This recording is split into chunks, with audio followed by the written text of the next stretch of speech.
Hi there! Today we're going to talk about digital marketing basics. So if you're just starting a business and you want to take your digital marketing matters into your hands, what are the basics or where should you start?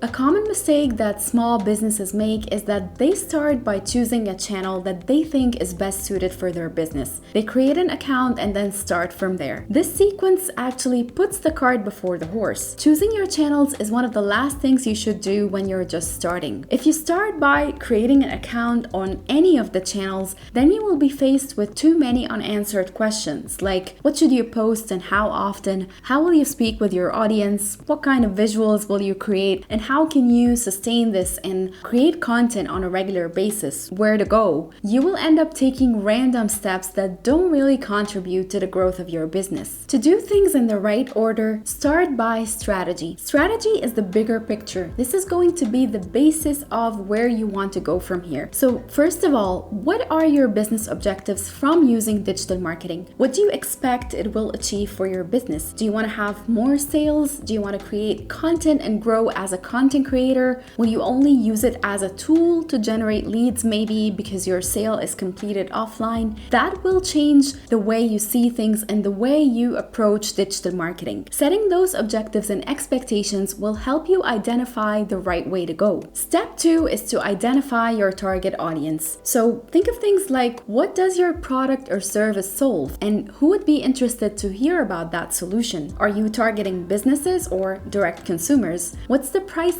of your product or service? This has a huge impact on who you will speak to. Think about the users. Are they young, middle-aged, or maybe senior citizens? What kind of lives do they lead? Where do they spend their time online? Or what kind of communities are they involved in online or offline? You need to know their interests because if you don't know who your brand speaks to, how can you create content or attract buyers? While you're studying your audience, take a look at what you would consider as competitors or businesses in the same industry who are doing well from your point of view. What can you learn about your audience and your industry from watching those businesses or those competitors? This is also part of understanding the online market and your audience. The third thing you should do is to create the character of your brand. Now, regardless of the channels you use, whether it's your website, whether it's social media or email marketing, you want to have an idea of what your brand should look like and how you will communicate and express that brand through content. And so you need to consider things like, do you have a logo and specific colors that you want to use for your brand? How would your posts or your web design look like from a visual point of view? What about your brand voice? How are you going to speak with your audience? The style of your content or your writing? And also, what kind of content format does your audience prefer? Is it video, written content, aesthetic imagery, maybe reels, depending on target audience and how they prefer to consume content? What are the topics that you can offer value to your audience about? And at the same time, it would be related to your products or your services. Those are all very important questions that you need to answer before you even choose your channel. And finally, you can now choose the right channel and start creating content. When you set up your basis right, choosing the right channel will come easily. Whether it's SEO, one or two of the many social media platforms, email marketing, or any other channel. It's good to note here that although many businesses don't have the resources to build a website when they're just starting, there are many cheap and easy tools out there to help you build a website that doesn't cost an arm and a leg. Platforms like Wix and Squarespace are a good place to start. Maybe those platforms won't offer you the best or the most advanced website in the world, but as a starting business, you don't need more than what they offer. And it's better to have your own basic website than not to have a website at all. We have videos that explain more about Wix and Squarespace, and we will link to those in the description. Now, thank you very much for watching that video. And if you're a new business just getting started with your digital marketing journey and you need any help, feel free to drop us a comment and we'll get back to you.